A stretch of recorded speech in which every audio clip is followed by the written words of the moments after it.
Anybody can do this. Today we are going to replace our broken 2-inch faux wood blinds.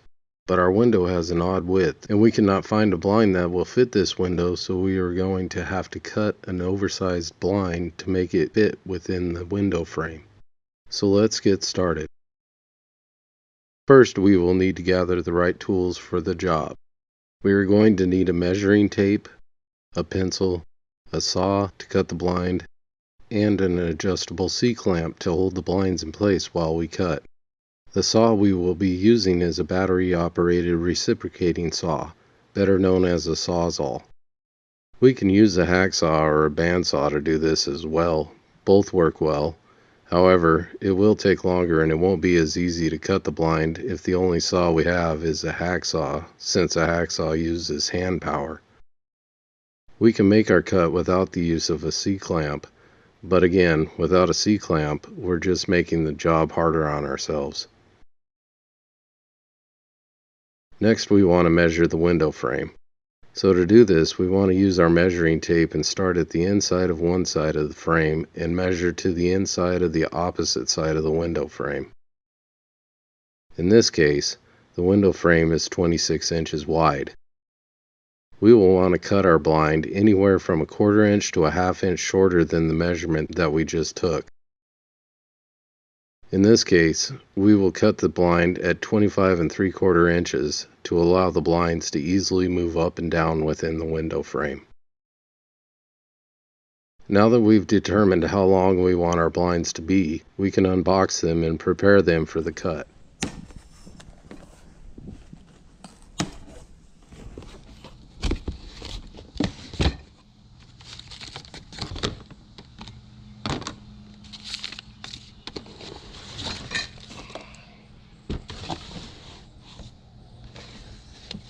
Using the C-clamp to hold the blinds in place, we will tighten the C-clamp towards the end of the blinds where we want to make our cut.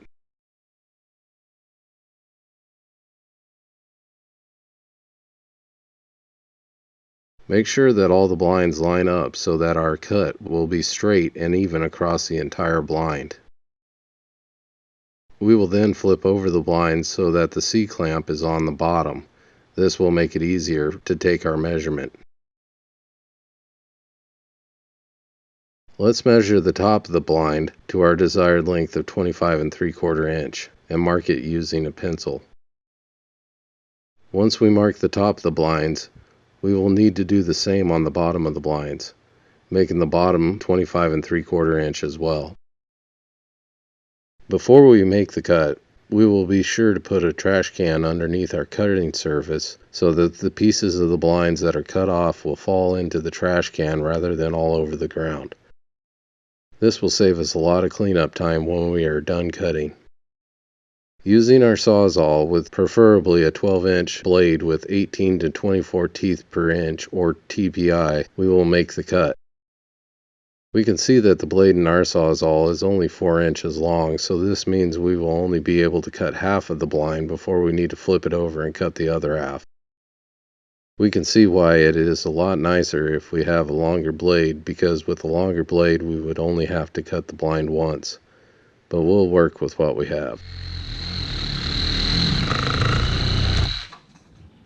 It's easier to put on the valance before we hang our freshly cut blind. The easy way to do this is by sliding the clips onto the valance before putting it on our blind. This helps prevent breaking the clips.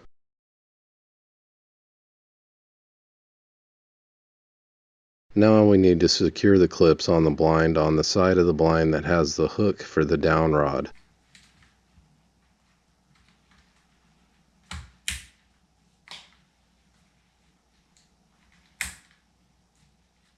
Hanging the blind is easy by placing the blind into its mounting holders and snapping the holder clips into place.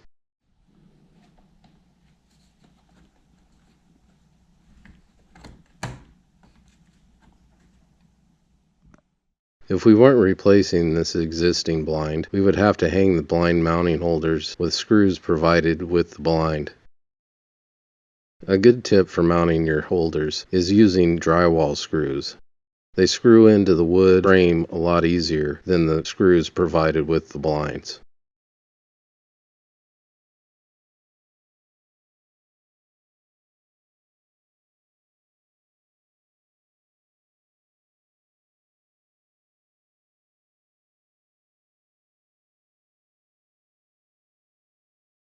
Now that we have replaced our broken blind, we can pat ourselves on the back and enjoy our completed project.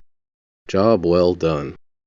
If you would like to learn how to shorten your blinds by removing the excess length, please watch the next video found here or in the link below the video. And if you found that this video helped make your project easier, please comment below, and please don't forget to like and subscribe so that I can continue to bring you more helpful videos in the future. Have a great day. See you next time.